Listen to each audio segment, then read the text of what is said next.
The Passion of Jesus the Christ, which has been preserved by the Church and handed down to us through the centuries for our hearing, our understanding, and our discussion this morning. One of the 12, the one named Judas Iscariot, went to the couple of high priests and said, "What will you give me if I hand Jesus over to you?" They set it on 30 silver pieces.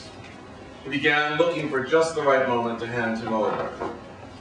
On the first of the days of unleavened bread, the disciples came to Jesus and said, "Where do you want us to prepare your Passover meal?" He said, "Enter the city, go up to certain men and say, 'The teacher says, my time is near. I and my disciples plan to celebrate the Passover meal at your house.'" The disciples followed Jesus' instructions to the letter and prepared the Passover meal. After sunset, he and the 12 were sitting around the table.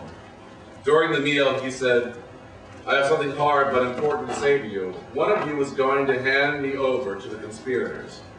They were stunned. They began to ask one after another, "It isn't me, is it, teacher?" Jesus answered, "The one who hands me over is someone I eat with daily, one who passes me food at the table. In one sense, the Son of Man is entering into a way of treachery well marked by the Scriptures. No surprises here. In another sense, that man who turns him in turns traitor to the Son of Man. Better never to have been born than do this." Then Judas, already turned traitor, said, "It isn't me, is it, Rabbi?" Jesus said, "Don't play games with me, Judas." During the meal, Jesus took and blessed the bread, broke it, and gave it to his disciples. "Take, eat. This is my body." Taking the cup and thanking God, he gave to them. "Drink this, all of you. This is my blood, God's new covenant poured out for many people for the forgiveness of sins. I'll not be drinking wine from this cup again until that new day when I'll drink with you in the beloved community of God." They sang a hymn and went directly to Mount Olives. Then Jesus told them, "Before the night's over, you're going to fall to pieces because of what happens to me. There is a scripture that says, 'I'll strike the shepherd, helter-skelter, the sheep will be scattered. But after I'm raised up, I, your shepherd, will go ahead of you, leading the way to Galilee.'" Peter broke in, "Even if everyone else falls to pieces on account of you, I won't." "Don't be so sure," Jesus said. "This very night, before the rooster crows up the dawn, you will deny me 3 times. Peter protested, "Even if I had to die with you, I would never deny you." All the others said the same thing. Then Jesus went with them to a garden called Gethsemane and told his disciples, "Stay here while I go over there and pray." Taking along Peter and the 2 sons of Zebedee, he plunged into an agonizing sorrow. Then he said, "This sorrow is crushing my life out. Stay here and keep vigil with me." Going a little ahead, he fell on his face praying, "My Father, if there's any way, get me out of this. But please, not what I want. What do you want?" He then left him a second time. Again he prayed, "My Father, if there is no other way than this, drinking this cup to the dregs, I'm ready. Do it your way." When he came back, he again found them sound asleep. They simply couldn't keep their eyes open. This time he let them sleep on, and went back a third time to pray, going over the same ground one last time. When he came back the next time, he said, "Are you going to sleep on and make a night of it? My time is up. The Son of Man is about to be handed over to the hands of sinners. Get up. Let's get going. My betrayer is here." The words were barely out of his mouth when Judas, the one from the 12, showed up, and with him a gang from the high priest and religious leaders brandishing swords and clubs. The betrayer had worked out a sign with them. "The one I kissed, that's the one. Seize him." He went straight to Jesus, greeted him. "How are you, Rabbi?" and kissed him. Jesus said, "Friend, why the charade?" Then they came on him, grabbed him, and roughed him up. One of those with Jesus pulled his sword, and taking a swing at the chief priest's servant, cut off his ear. Jesus said, "Put your sword back where it belongs. All who use swords are destroyed by swords. Don't you realize that I'm able right now to call to my Father and 12 companies, more, if I want them, of fighting angels will be here, battle ready? But if I did that, how would the scriptures come true that say this is the way it has to be? Then Jesus addressed the mob. What is this? Coming out after me with swords and clubs, as if I were a dangerous criminal. Day after day I've been sitting in the temple teaching, and you never so much as lifted a hand against me. You've done it this way to confirm and fulfill the prophetic writings. Then all the disciples cut and ran. The gang that had seized Jesus led him before Caiaphas, the chief priest, where the religion scholars and leaders had assembled. Peter followed at a safe distance until they got to the chief priest's courtyard. Then he slipped in and mingled with the servants, watching to see how things would turn out. The high priest, conspiring with the Jewish council, tried to cook up charges against Jesus in order to sentence him to death. But even though many stepped up, making up one false accusation after another, nothing was believable. Finally, 2 men came forward with this. He said, I can tear down this temple of God and after 3 days rebuild it. The chief priest stood up and said, what do you have to say to that accusation? Jesus kept silent. Then the chief priest said, I command you by the authority of the living God to say if you are the Messiah, the Son of God. Jesus was curt. You yourself said it, and that's not all. Soon you'll see it for yourself. The Son of Man seated at the right hand of the Mighty One, arriving on the clouds of heaven. At that, the chief priest lost his temper, ripping his robes, yelling, he blasphemed. Why do we need witnesses to accuse him? You all heard him blaspheme. Are you going to stand for such blasphemy? They all said, death. That seals his death sentence. Then they were spitting in his face and banging him around. They jeered as they slapped him. Prophesy, Messiah, who hit you that time? All this time, Peter was sitting out in the courtyard. One servant girl came up to him and said, you were with Jesus the Galilean. In front of everybody there, he denied it. I don't know what you're talking about. As he moved over toward the gate, someone else said to the people there, this man was with Jesus the Nazarene.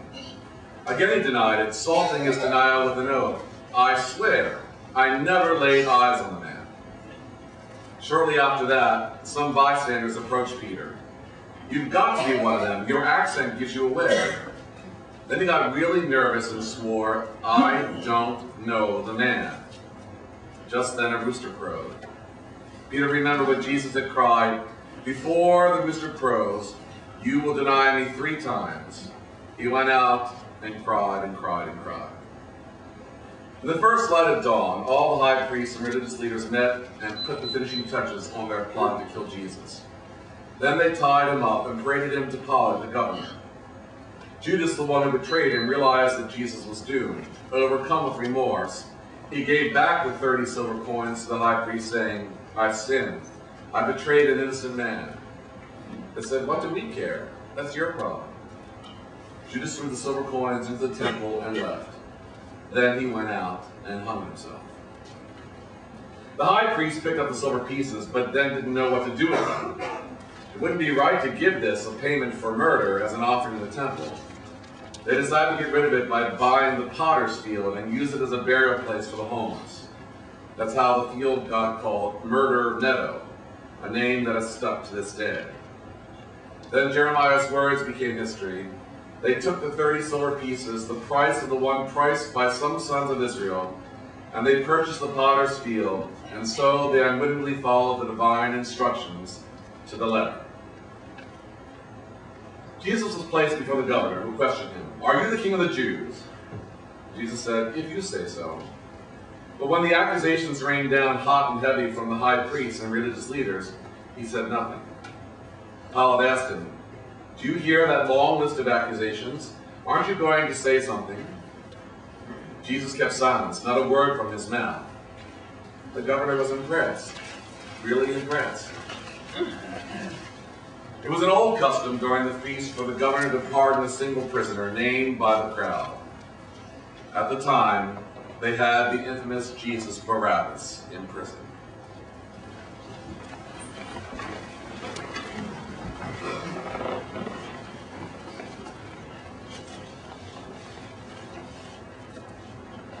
With the crowd before him, Pilate said, "Which prisoner do you want me to pardon, Jesus Barabbas or Jesus the so-called Christ?"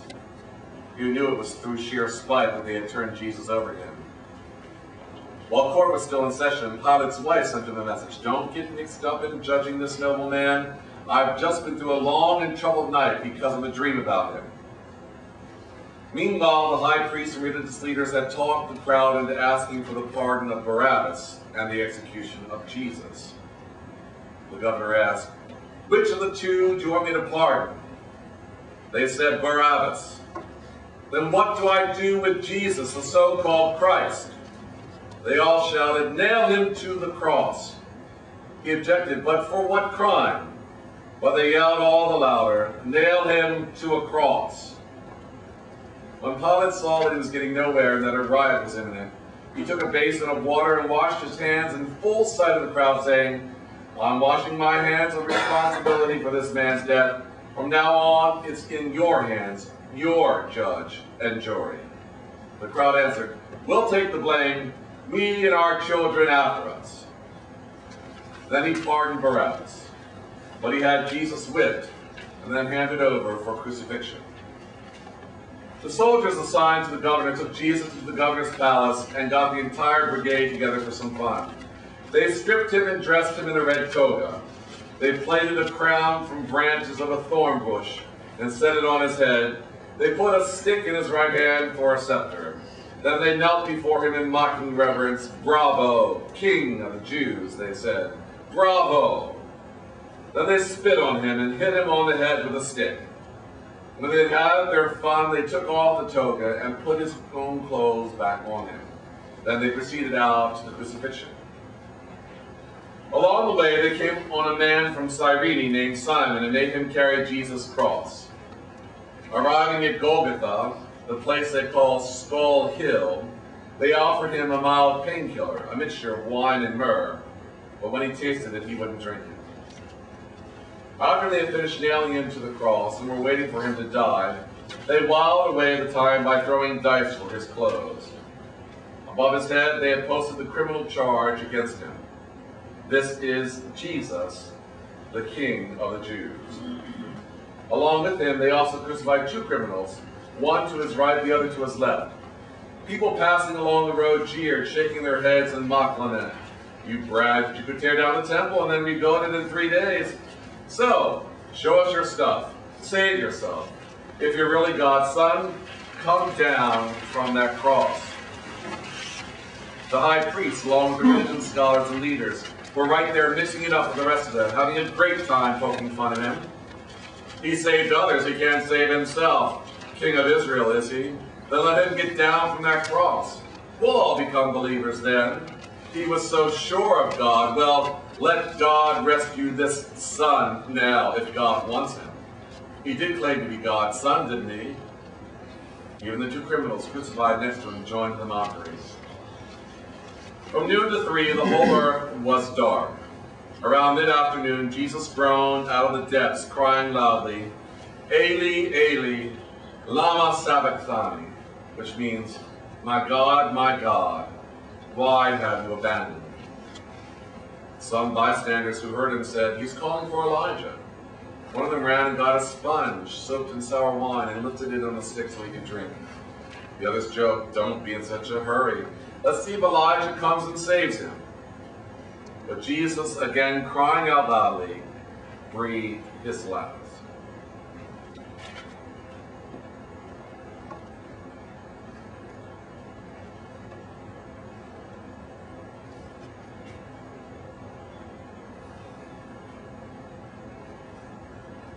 At that moment, the temple curtain was ripped in two, top to bottom. There was an earthquake, and rocks were split in pieces. What's more, tombs were opened up, and many bodies of believers asleep in their graves were raised. After Jesus' resurrection, they left the tombs, entered the holy city, and appeared to many.